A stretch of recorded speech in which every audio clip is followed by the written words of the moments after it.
nós vamos ler a palavra. Quem trouxe a Bíblia? Vamos abrir no livro de Êxodo.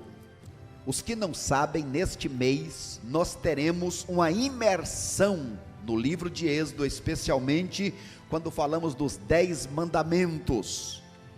E hoje de manhã nós iremos ler dos versos de 1 ao 11. Isso iremos ouvir, como já foi dito, nas classes, nas células, nos cultos da semana e assim por diante. Abra sua Bíblia, acompanhe conosco, veja o que diz a palavra do nosso Deus neste capítulo 20 do livro de Êxodo.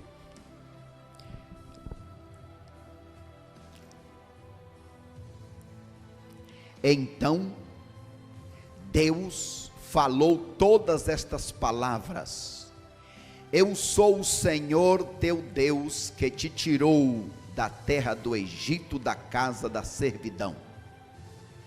Não terás outros deuses além de mim. Não farás para ti imagem esculpida, nem figura alguma do que há em cima no céu, nem embaixo na terra, ou nas águas debaixo da terra. Não te encurvarás diante delas, nem as cultuarás, porque eu, Senhor teu Deus, sou Deus zeloso. Eu castigo o pecado dos pais nos filhos até a 3ª e a 4ª geração daqueles que me rejeitam, mas sou misericordioso com 1000 gerações dos que me amam e guardam os meus mandamentos. Não tomarás o nome do Senhor teu Deus em vão, porque o Senhor não considerará inocente quem tomar o seu nome em vão. Lembra-te do dia do sábado para o santificar. 6 dias trabalharás e farás todo o teu trabalho, mas o 7º dia é o dia do descanso do Senhor teu Deus. Nesse dia não farás trabalho algum, nem tu, nem teu filho, nem tua filha, nem teu servo, nem tua serva, nem teu animal, nem o estrangeiro que vive contigo, porque o Senhor fez em 6 dias o céu e a terra, o mar e tudo que neles há, e no 7º dia descansou. Por isso o Senhor abençoou o dia de sábado e o santificou. Honra o teu pai e a tua mãe, para que tenhas vida longa na terra que o Senhor teu Deus te dá. Que Deus aplique esta maravilhosa palavra nos nossos corações. Deus da glória, nosso Pai eterno, nós, os teus servos, nos humilhamos na tua presença, declarando o nosso amor, reconhecendo o teu senhorio, o teu domínio, e ó Deus, nós queremos que o Senhor domine sobre nós. Sabemos, ó Deus, que esta é a melhor forma para irmos bem aqui na terra e continuarmos bem na eternidade. Perdoa, Senhor, a nossa impetuosidade humana, as nossas práticas, as nossas tendências. Que o Senhor nos ajude, ó Deus, nesta caminhada da vida, a podermos servir ao Senhor de todo o nosso coração e de toda a nossa alma. Oramos confiados no Senhor, oramos para a tua honra e glória. Amém, Jesus. Amém, Pai.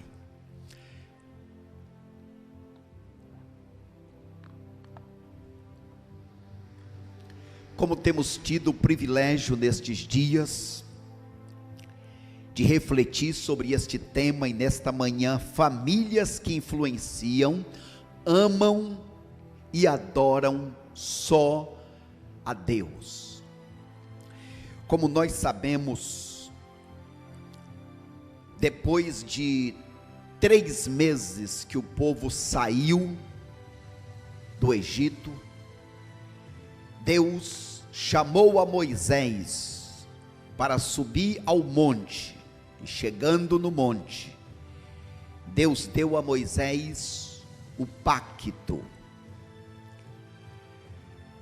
Deus fez alguns pactos com os homens, algumas alianças. Deus fez o pacto com Noé, mais tarde Deus fez o pacto com a família de Abraão, e agora Deus está fazendo um pacto com o seu povo na terra, que naquele momento estava sendo representado pela nação israelita.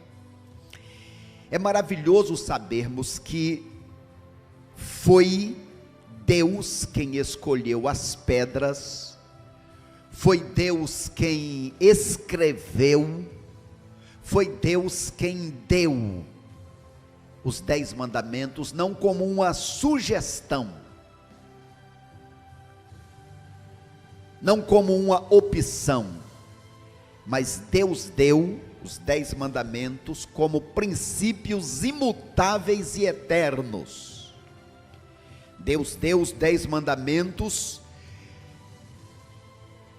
com o objetivo de nos abençoar, abençoar a cada um de nós como pessoa, e abençoar consequentemente as nossas famílias. Portanto, quando nós pensamos nestes 10 mandamentos, a primeira coisa que vem à nossa mente, que destacamos, é quem é o seu Deus. Veja que no versículo 1, Deus se apresenta: eu sou o Senhor teu Deus, que te tirou da terra do Egito, da casa da servidão. Deus está se apresentando. Moisés, apesar de filho de crente, não conhecia a Deus. Quando perguntarem quem é que está me mandando, o que eu direi? Quem é o Senhor? Lamentavelmente, o ser humano tem a tendência para criar outros deuses conforme o seu querer. E Deus começa exatamente com este primeiro mandamento: não terás outros deuses. Ou seja, Deus está batendo de frente logo no início contra a idolatria. Quando pensamos em idolatria, a gente sabe que existe, por exemplo, o ateísmo. O ateísmo é aqueles que dizem: eu não preciso de Deus. É uma forma da pessoa tentar viver. Outra tentativa é o politeísmo. Eu creio e adoro a vários deuses, diz a tal pessoa. E uma outra forma, que é o formalismo. Então essas 3 formas: o ateísmo, Deus não existe; a ideia do politeísmo, são vários deuses, eu vou adorar a todos, vai que eu erre, é melhor ter uma a mais do que uma a menos. E o formalismo, que diz: olha, na verdade nós precisamos apenas de uma boa religião, de bons costumes. Esta é a minha forma, eu vejo Deus assim, esquecendo de que Ele deu o manual, dizendo exatamente como Ele quer que façamos. Portanto, irmãos, cada ser humano, seja ele voltado para o ateísmo, para o politeísmo, o fato é que todos os seres humanos vivem em função do seu Deus. A depender de quem é o Deus que ele crê, ele vai viver, ele vai agir. Quando a gente pensa, por que tais pessoas fazem tais coisas? Porque ele tem um entendimento: bem, Deus não existe, eu sou fruto do acaso, e eu não vou prestar conta de nada, por isso eu não me importo. Há outros que creem, bem, o meu Deus, ele vai me dar um prêmio se eu matar ou morrer por ele, e por isso pessoas matam e morrem. A minha pergunta nesta manhã é: quem é o seu Deus? Como é que você vive? Porque a depender de quem seja o seu Deus, assim você vai viver. Jesus disse que o primeiro mandamento: amarás ao Senhor teu Deus de todo o teu coração, mente e alma, todo o teu entendimento e tua alma. Mais à frente iremos pensar sobre estas três áreas da vida humana, mas está falando da intensidade. Quem é o meu Deus? Lamentavelmente, o meu Deus é aquilo que ocupa a minha atenção e o meu coração, e lamentavelmente, muitas vezes, o que ocupa a nossa mente, mesmo nós cristãos, não é o Senhor. Quando diz de todo entendimento, toda a tua mente, e aí a gente pensa quando alguém, por exemplo, está enamorada por alguém, que a pessoa, aonde anda na rua, tudo que vê, tudo que pensa, está voltado para aquela pessoa. Então, em que eu invisto mais tempo? Em que eu invisto o meu dinheiro? Em que eu invisto a minha atenção, a minha atenção? Este está tomando o lugar de Deus em minha vida. Queira Deus que quem esteja tomando o primeiro lugar nas nossas mentes, na nossa atenção, no nosso investimento também financeiro, no nosso investimento do tempo, seja o próprio Deus.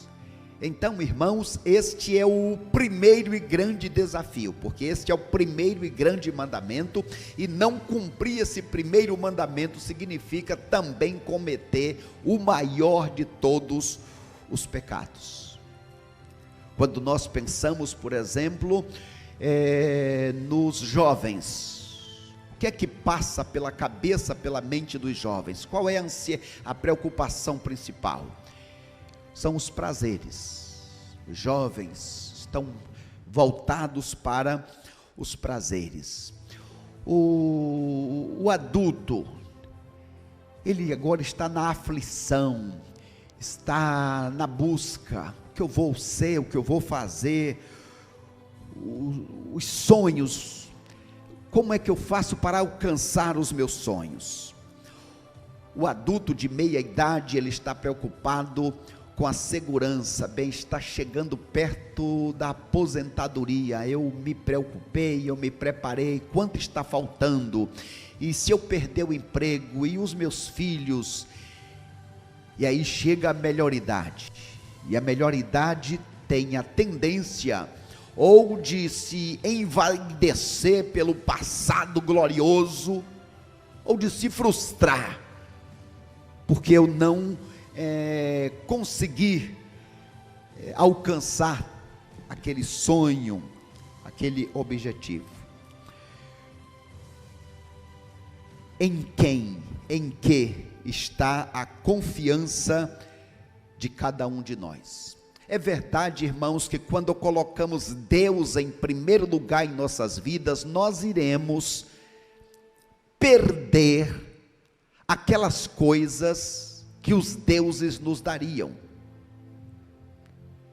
É verdade, quando você coloca Deus em primeiro lugar, você vai ter que abrir mão de muitas coisas, vai perder coisas que os prazeres dariam, que o dinheiro daria, às vezes até que o trabalho daria, porque você precisa fazer escolhas, você vai ter que estar disposto a perder coisas, posições, privilégios.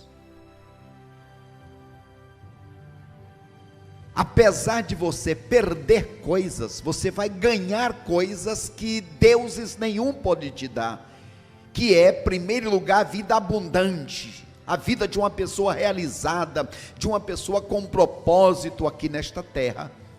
E acima de tudo, você vai ganhar o privilégio da vida eterna. Então, quando você se converteu, você fez um pacto com Deus. Esse pacto que você fez foi um pacto de exclusividade.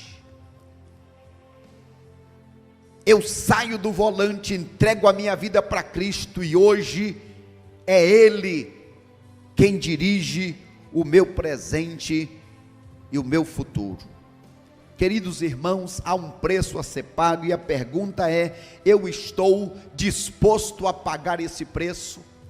Os irmãos viram, por exemplo, os amigos de Daniel, que não quiseram adorar aquela estátua, eles pagaram o preço, mas a pergunta é: será que valeu a pena? Será que valeu a pena ser visitado pelo próprio Jesus Cristo, o quarto e maravilhoso homem? O que é até hoje que eu e você abrimos mão para fazer a vontade de Deus? Me lembro quando estava na Bahia pastoreando, pastor auxiliar de uma igreja de 600 membros, morava numa casa muito boa, filhinho de 4 meses, recém-nascido, a promessa de que em menos de 2 anos me tornaria o pastor titular daquela igreja. E quando apareceu a possibilidade para vir para São Paulo, e sabendo que eu teria que abrir mão de tudo isso, e iria para um lugar que eu não tinha certeza do que iria acontecer. E me lembro no último dia, quando domingo à noite, depois de pregar, pedi para que cantassem a música: "A ti seja consagrada a minha vida, ó Senhor, onde quer que eu vá, que o Senhor me guie". E me lembro que ali eu estava deixando coisas, e eu não sabia o quanto aquilo me custaria nos próximos dias, quanto mais teria que pagar. O que você já deixou por amor a Deus? O que você está disposto a deixar por amor a Deus? Portanto, não se esqueça que aquele compromisso que você fez de colocar Deus no trono da sua vida, que não foi uma coisa apenas do passado, mas que Deus espera que se repita a cada momento da minha vida, a cada momento da sua vida. Deus espera que eu e você tenhamos postura, que tenhamos compromisso para viver com este propósito, aquele tipo de propósito que Paulo mencionou lá em Filipenses 2:11, alguém lembra o que Paulo disse lá em Filipenses 2:21? Filipenses 2:21, alguém lembra o que Paulo disse lá? Porque para mim o viver é Cristo. Para mim o viver é Cristo. Aconteça o que acontecer, eu quero continuar com Cristo como Senhor da minha vida. Como o próprio Senhor Jesus disse em Marcos 8:35, Jesus disse: "Quem quiser salvar a sua vida, perdê-la-á. Mas quem perder, quem abrir mão daquilo que os deuses daria para poder servir a mim, agradar a mim, esse tal, ele ganhará a sua verdadeira vida." Então, queridos irmãos, este primeiro mandamento vai nos lembrar: não terás outros deuses diante de mim. Por que será que Deus pede esta prioridade? Porque Deus exige ser o número 1 em nossas vidas. Como já dissemos, não praticar, não obedecer o primeiro mandamento que amar a Deus com todas as forças, alma e entendimento, é também cometer o maior de todos os pecados. Porque Deus fez isso? Porque Ele quer nos abençoar. O plano dele não é nos escravizar, mas Ele encontrou uma forma de nos dar uma vida abundante aqui na terra, uma vida prazerosa e, consequentemente, uma vida eterna na presença dEle. E aí chegamos para o segundo mandamento, que está exatamente ligado ao primeiro. O primeiro, Deus está dizendo: olha, eu exijo prioridade, eu mereço, porque eu tirei vocês, eu criei vocês, mas não apenas prioridade, eu exijo exclusividade. Exclusividade. Meus amados irmãos, eu peço que vocês abram suas Bíblias no livro dos Salmos, Salmo 15. Se algum amigo estiver conosco, nos acompanhando e estiver com a Bíblia católica, é o Salmo 113. Mas quando nós pensamos neste Salmo 115, nós temos aí algumas informações de algumas consequências da pessoa adorar um ídolo. Veja aí, 115 versos 4 em diante.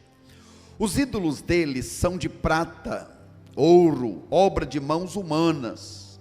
Tem boca, mas não falam, tem olhos, mas não veem, tem ouvidos, mas não ouvem, tem nariz, mas não cheiram, tem mãos, mas não apalpam, tem pés, mas não andam, nem som algum sai de sua garganta. Verso 8: tornam-se semelhantes a eles aqueles que o fazem e todos que nele confiam. Então nós temos aqui neste texto algumas consequências terríveis da pessoa que adora a deuses. Quais são estas consequências? Veja aí. Primeiro, essa pessoa se torna semelhante aos ídolos. Como é o ídolo? Tem boca, mas não fala, tem pés, mas não anda, olhos, mas não veem. Se torna morto. Segunda consequência terrível, que atrás de cada ídolo tem um demônio. A pessoa está adorando aquela imagem nada é. Há mais ou menos uns 40 anos atrás, eu estava de casa em casa, até que cheguei na casa do padre da cidade. E como eu fui de casa em casa, não poderia saltar a casa do padre. Então, tinha falado com ele que ia tal dia e tal hora, e lá entrei naquela casa e começamos a conversar, e falamos sobre vários assuntos, e não podia faltar a questão das imagens. Naquele tempo eu era um jovem de 17, e ele um senhor de uns 56, estava como eu hoje, um brancão. Aí começamos a conversar, e em determinado momento ele me disse: meu filho, você não tem mãe? Eu falei: tenho. Você não tem a foto da sua mãe? Tenho. Então é como se fosse a foto da sua mãe. Eu tenho a foto dos meus santos. Aí eu disse: padre, o senhor não me leve a mal, mas alguma vez o senhor já convidou todos os moradores desta cidade, fez um altar e colocou a foto da sua mãe, e fez com que todos andassem atrás da foto da sua mãe pela cidade? Não, isso não. Eu vou lhe perguntar, padre, não fique zangado comigo, alguma vez o senhor já acendeu uma vela na frente da sua mãe, fez a ela pedidos, e tinha lá várias coisinhas de comida? Alguma vez o senhor já botou comida para a foto da sua mãe? Não, mas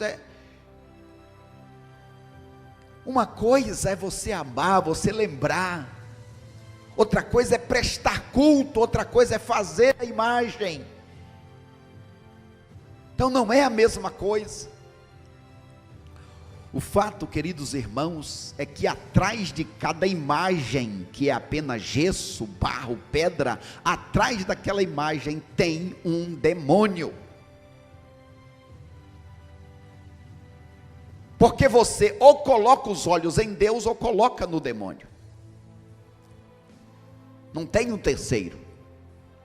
É trabalho, é estudo, é a minha família, seja o que for que você coloque no lugar de Deus, quem está recebendo a adoração é o demônio. E isso é algo terrível.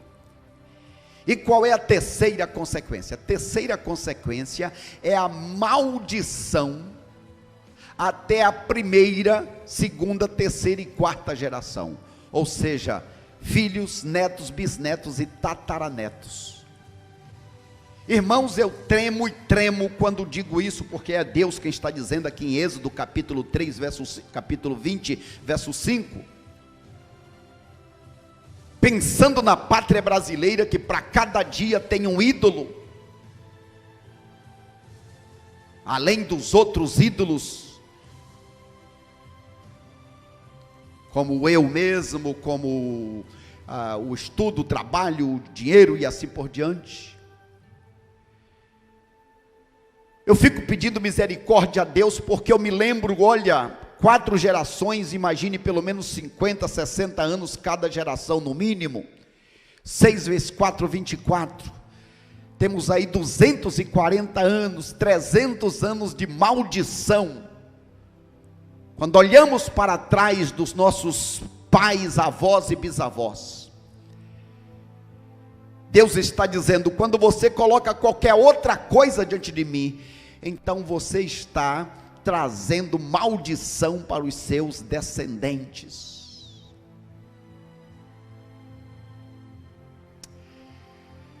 Mas louvado seja o nome do Senhor, porque também tem bênçãos. O próprio versículo de número 6, Êxodo capítulo 20, verso 6, vai dizer que Deus traz bênçãos até quanta geração, irmã Marta? Até 1000 gerações. Pai, mãe, querida mãe, quando você ensina isso para o seu filho, quando você vive isso, você está automaticamente lançando bênçãos para o seu filho, neto, bisneto, tataraneto, e vai aí sem conta. Porque aquele menino nascido daqui a 200 anos está sendo tão abençoado. Você já parou para pensar nisso? Hoje falamos muito da Mata Atlântica, da floresta amazônica, o que vamos deixar para os nossos filhos. Sim, devemos nos preocupar. Mas lembrem-se, pais e mães, que a pior destruição, a pior devastação, ou a maior bênção, está no fato de onde Deus está sendo colocado na sua vida.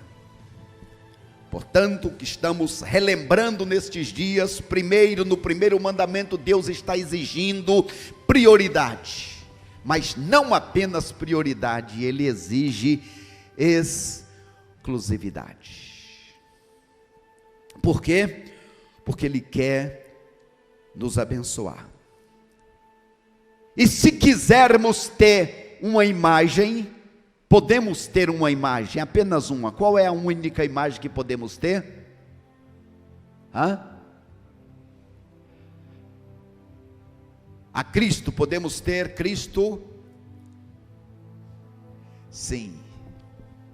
Apenas uma imagem de Deus que podemos adorar.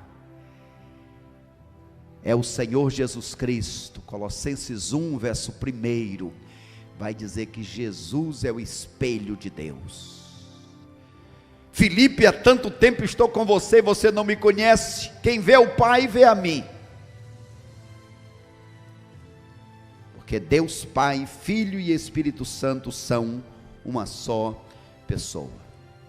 Ainda seguindo em frente, famílias que influenciam a sociedade respeitam, adoram, louvam o nome de Deus. Mudou a nossa configuração aí, mas respeitam o nome de Deus. Quando a gente diz Santos Dumont, quando a gente diz Pelé, Silvio Santos, a gente logo lembra de pessoas que viveram ou que vivem. E quando você diz alguma palavra sobre este nome desses que eu mencionei, você está se referindo a estas pessoas. É interessante que Deus deu nome para muitas pessoas, como foi o caso de Adão, de Eva, mas o nome de Abrão para Abraão. Deus não só deu, como Ele mudou. Ou seja, Deus valoriza o nome. Tomar o nome de Deus em vão é desrespeitar a Deus.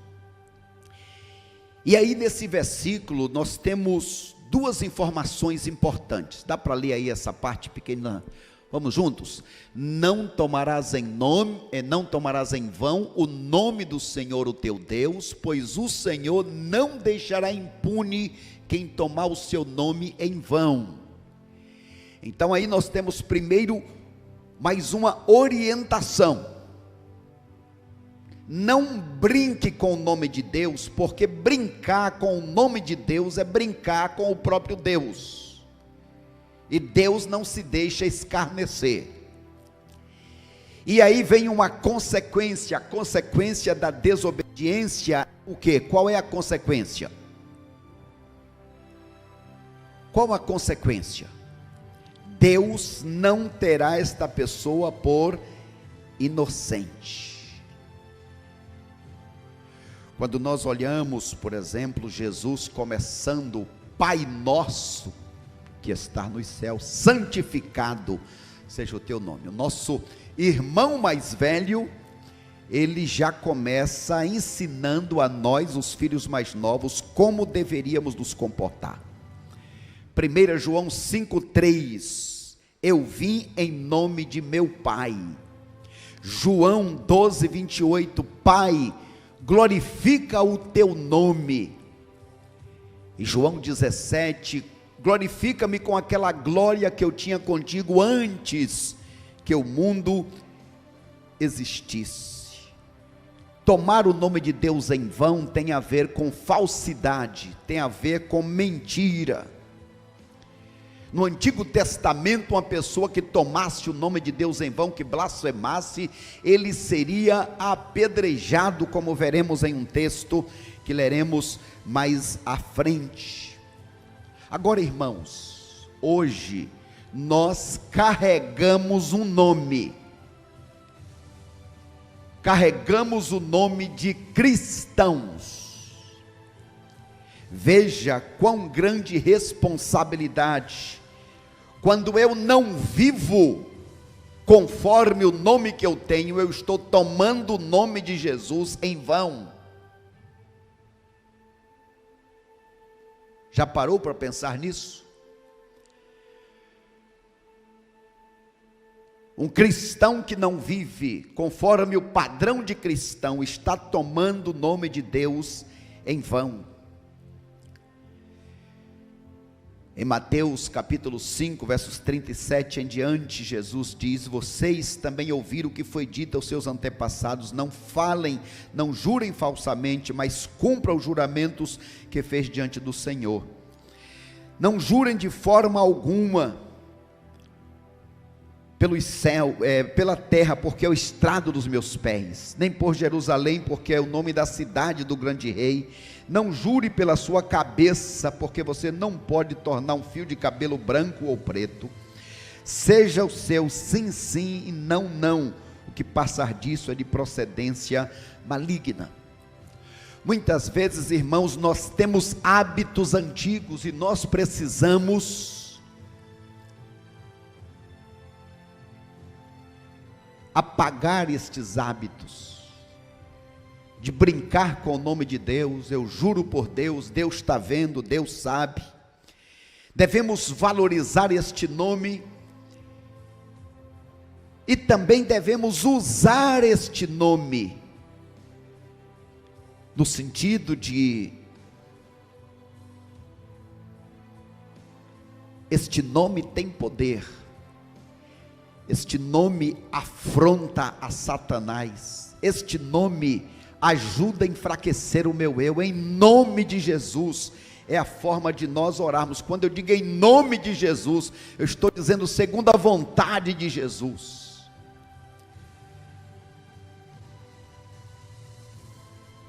Portanto, quando pensamos neste terceiro mandamento, não tomarás o nome do Senhor teu Deus em vão, pois o Senhor não deixará impune aquele que assim o fizer. E a grande pergunta, por que Deus deu este mandamento? Primeiro, porque Ele quer que nós lembremos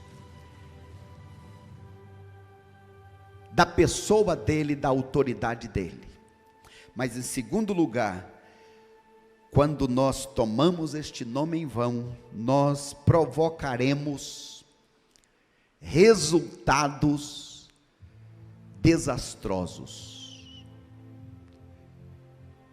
Quando olhamos para a história, pessoas que brincaram com o nome de Deus, as consequências foram e são terríveis. Mas louvado seja o nome do Senhor, porque também tem bênçãos para quem obedece ao mandamento de Deus. E aí vem o quarto e último mandamento que queremos pensar nesta manhã, que nos remete a esse dia que estamos vivendo. Começa com a expressão lembra-te, lembra-te do dia de descanso para santificá-lo. Veja só que Deus está colocando os seus mandamentos de uma ordem lógica. Deus está dizendo: você deve me adorar com prioridade, com exclusividade. Você deve ter cuidado para não blasfemar e não tomar o meu nome em vão, santificar o meu nome, santificar a minha pessoa na sua vida. E agora você vai separar um dia para se santificar, um dia para a sua santificação. É como se fosse um dia para cuidar da máquina, para a reposição de peças. Um dia em que você esvaziou, ou seja, que você descarregou a bateria, as baterias, e agora você precisa separar um dia, para que possa adorar. Dignifique esse dia, dedique esse dia ao Senhor. Mamães queridas, pais, traga a memória para que o seu filho tenha esse dia, os seus filhos tenham esse dia como um dia diferenciado. Ensine os seus filhos a amar, a valorizar, a consagrar esse dia para o Senhor. Meus irmãos, o quarto mandamento precisa ser redescoberto pelos cristãos. Precisa ser redescoberto por nós.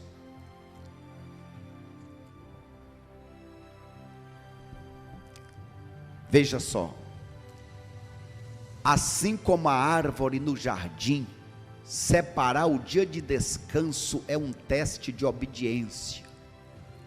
É como se fosse os primeiros frutos. Separa o primeiro dia da semana para Deus e Ele abençoa os demais dias da minha semana. Não se trata de barganha. Você oferece culto com todo o seu ser, com toda a sua alma, e Ele te recompensa. Não é lei, não é obrigação é uma orientação de Deus de como você pode ser abençoado. Veja só, o sábado foi feito para o homem e não o homem para o sábado. O sábado foi criado para o homem se deleitar em Deus e não no sábado. Lamentavelmente, deixaram de adorar o Deus do sábado e passaram a adorar o sábado de Deus. A gente sabe que o ser humano tem essa tendência de inverter, de colocar a letra no lugar do espírito. O fato é que Deus está dizendo: lembra-te de santificar, ou de consagrar este dia para a sua santificação. E nesse caso, Deus coloca esta palavra, lembra-te. Bota isso como um memorial na tua mente e no teu coração. Separe o dia do Senhor,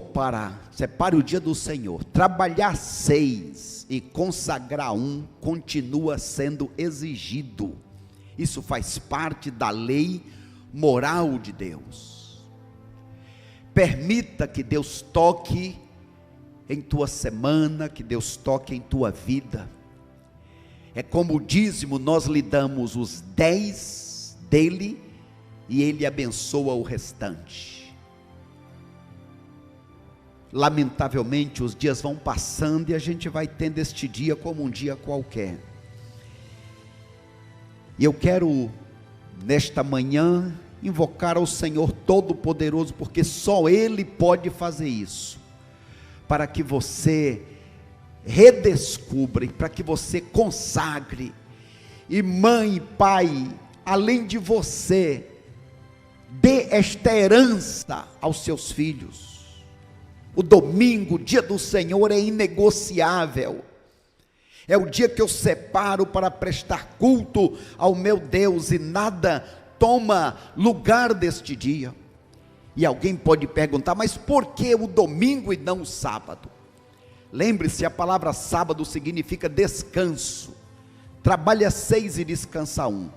E nós, os servos de Deus, separamos este dia. Porque separamos o primeiro e não o sétimo? Em primeiro lugar, porque o calendário de antigamente não era como temos hoje, 1, 2, 3 até o 30, era 1, 2, 3 até o 7, 7, a segunda semana, continuava 1, 2, 3, 4, 5, 6, 7, 7, 1, 2, 3, 4, 5, 6, 7, 7, até a 7ª semana, meses de 7 semanas, de forma que qualquer dia da semana caía no 7º dia. Qualquer dia da semana hoje cairia no 7º dia do antigamente.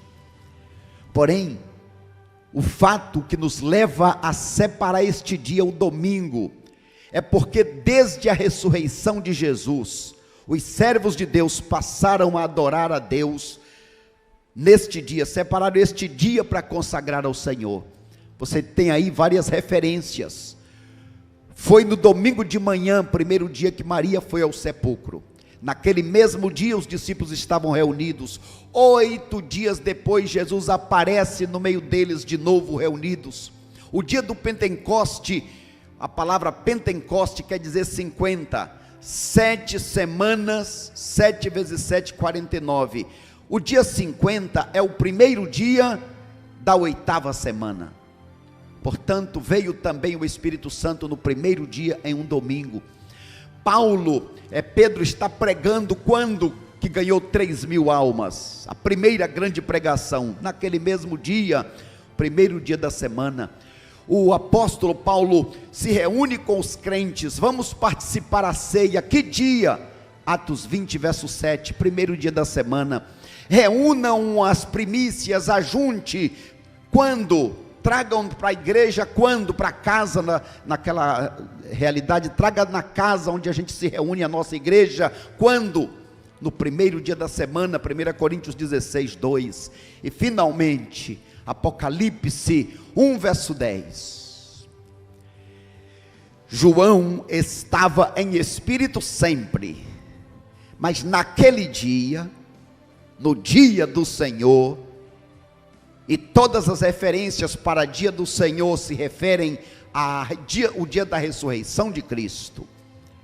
João separou, mesmo estando escravo, não tem outros irmãos, não tem o lugar para se reunir, mas João disse: hoje é o dia do Senhor, é o domingo, eu vou separar este dia para uma consagração especial. E foi naquele dia, Apocalipse 1, verso 10, que o milagre, versos 10 e 11, que o milagre maravilhoso aconteceu. Portanto, irmãos, nesta manhã eu quero encerrar com esta última tela. Jesus Cristo preparou e já nos espera no descanso eternal. Quando nós falamos em descanso, lembramos que já houveram alguns convites para o descanso. O primeiro convite foi para Adão. Adão, fique aqui no meu jardim, esse é o seu descanso, você vai viver aqui eternamente gozando das delícias. Éden quer dizer deleite, prazer. Fique aqui, esse é o seu descanso. Lamentavelmente, Adão desprezou, foi expulso do paraíso, foi expulso do descanso. Então Deus mais tarde convidou Abraão e a sua família: venham para o descanso, venham para a terra de Canaã, um lugar onde vocês vão desfrutar das delícias. Eu tenho descanso para vocês. Eles chegaram, mas desprezaram. Chegaram, mas não valorizaram, foram expulsos novamente, foram espalhados novamente. Então diz a Bíblia que agora, em Hebreus capítulo 4, especialmente verso 9, diz que Jesus chegou lá e está nos esperando para o descanso eterno. Fala para o irmão do lado aí: Deus tem um descanso para você. Você que está em casa, fala para a sua família, para quem está aí perto de você: Deus tem um descanso.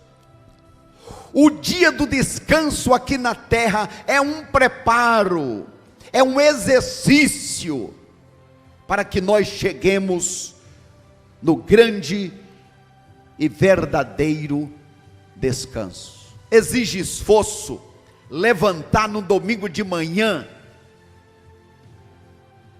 para vir para a igreja. Sim, existe. Ah, mas estou cansado, não sei o quê.